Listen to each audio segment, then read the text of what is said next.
नमस्कार। बेताल पच्चीसी की तीसरी कहानी के साथ मैं प्रतिभा। कहानी का शीर्षक है सबसे ज़्यादा पुण्य किसका। वर्धमान नगर में रूपसेन नाम का राजा राज करता था। एक दिन उसके यहाँ वीरबल नाम का एक राजपूत नौकरी के लिए आया। राजा ने उससे पूछा कि उसे खर्च के लिए क्या चाहिए, तो उसने जवाब दिया 1000 तोले सोना। सुनकर सबको बड़ा आश्चर्य हुआ। राजा ने पूछा तुम्हारे साथ कौन कौन है?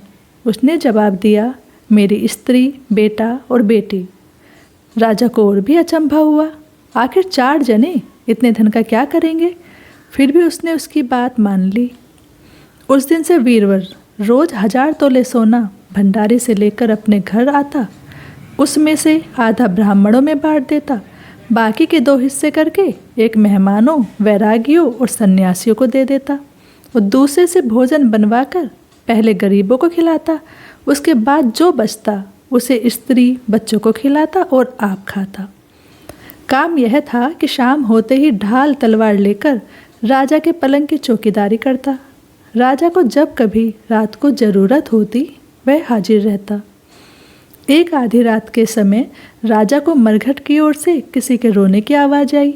उसने वीरबल को पुकारा तो वह आया। राजा ने कहा जाओ पता लगा कर आओ कि इतनी रात गए कौन रो रहा है और क्यों रो रहा है। वीरबल तत्काल वहाँ से चल दिया। मरघट में जाकर देखता क्या है कि सिर से पांव तक एक स्त्री गहनों से लदी कभी नाचती है, कभी कूदती है और सिर पीट पीट कर रोती है, लेकिन उसकी आंखों से एक बूंद आंसू की नहीं निकलती। वीरबल ने पूछा कौन हो तुम, क्यों रोती हो? उसने कहा मैं राजलक्ष्मी हूँ। रोती इसलिए हूँ कि राजा विक्रम के घर में खोटे काम होते हैं, इसलिए वहाँ दरिद्रता का डेरा पड़ने वाला है। मैं वहाँ से चली जाऊँगी और राजा दुखी होकर 1 महीने में मर जाएगा। ये सुनकर वीरबल ने पूछा इससे बचने का कोई उपाय है? स्त्री बोली हाँ है। यहाँ से पूरब में 1 योजन पर एक देवी का मंदिर है। अगर तुम उस देवी पर अपने बेटे का शीश चढ़ा दो तो यह विपदा टल सकती है। फिर राजा 100 बरस तक बेखटके राज करेगा। वीरबल घर आया और अपनी स्त्री को जगाकर सब हाल कहा। स्त्री ने बेटे को जगाया, बेटी भी जाग पड़ी। तब बालक ने बात सुनी तो वह खुश होकर बोला आप मेरा शीश काट कर जरूर चढ़ा दें। एक तो आपकी आज्ञा, दूसरे स्वामी का काम, तीसरे यह देह देवता पर चढ़े। इससे बढ़कर बात और क्या होगी, आप जल्दी करें। वीरबल ने अपनी स्त्री से कहा अब तुम बताओ।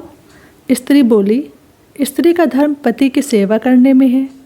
निदान 4 जने देवी के मंदिर में पहुँचे।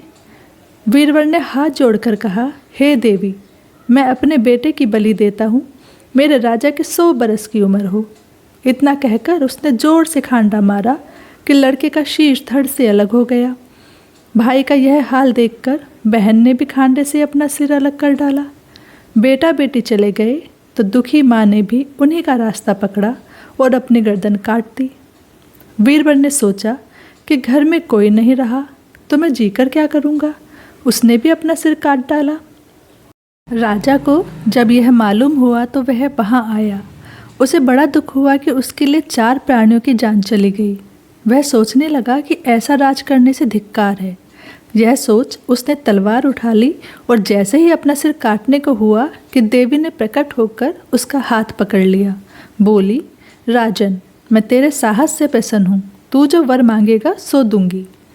राजा ने कहा देवी तुम प्रसन्न हो तो इन 4 को जिला दो।